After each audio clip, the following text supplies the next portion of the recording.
Brothers and sisters, so yesterday was St. Valentine's Day, but it was also the feast of St. Cyril and Methodius, who are known as the patrons of Europe. Pope St. John Paul really accented their witness in the life of the church, being so much aware of the Eastern Church and that the church had two lungs, that she breathed with the Latin Church and the Eastern Church.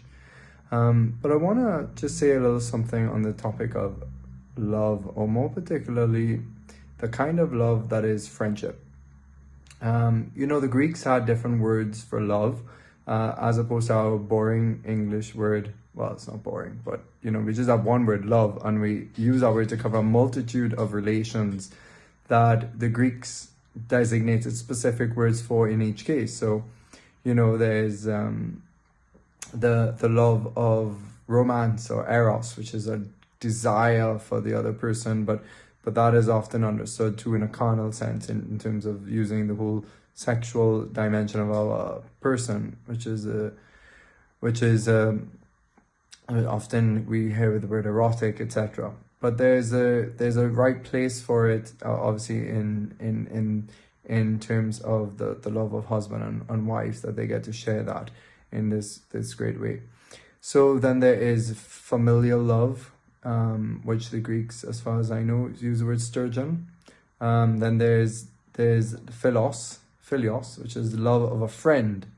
And then there is the word agape, an altruistic, self-sacrificial love, which we often associate with the love of Christ, and is very much the love that's mentioned a lot in the New Testament by the New Testament writers. But what is this mystery of friendship? Because the philios, or just the mystery of friendship in general, because even married couples, this is something that they have to work towards, and all of us, God, Saint Teresa of Avila says that is inconceivable to think of the pursuit of holiness without a true holy friend, without a spiritual friend. And if you look at the lives of the saints, many of them had some friend or friends, might not have been many, who helped them or urged them towards holiness, who reminded them of to keep focus on heaven and to seek virtue. Think of Saint Martin de Porres in Peru, where he knew Saint Rose of Lima, he knew Saint Juan Matthias, and they would get together and they would pray. They would spend time in front of the Blessed Sacrament together. Think of Saint Francis de Sales and Saint Jean de Chantal and their intense spiritual friendship. Or like Blessed Jordan of Saxony, the great successors to Saint Dominic, first successor to Saint Dominic, and his relationship with Blessed Diana. The Francis and Saint Clare. The list goes on and on. Of men and women saints who receive great friendship from each other. And of course, the same thing with women saints amongst themselves and men saints amongst themselves. And so, the value of friendship is ultimately crucial. So, but what is it?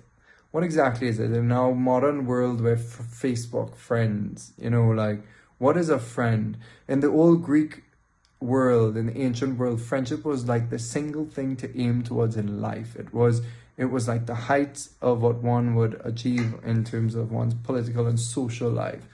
It was something really prominent and was intentional.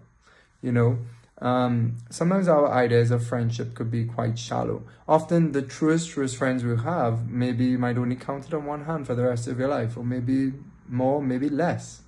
And so the thing is, it's something to be worked for, and it's a gift, a precious gift from God that we to ask for it. Okay, so what is it? Well, at the heart of any friendship, of this philios, this special friendship love, is the love of the good of the other person. To desire their well-being. And of course, as a Christian, this takes on a particular shape. Their good is ultimately to will their salvation, to make sure that they reach to heaven, and to pray to God for that. That's the ultimate concern. However, friendship is fleshed out in more other ways too. St. Thomas Aquinas, following the great observer of reality and human experience and what God created amongst human relations, observing God in that way, you could say, the great Aristotle, the great philosopher.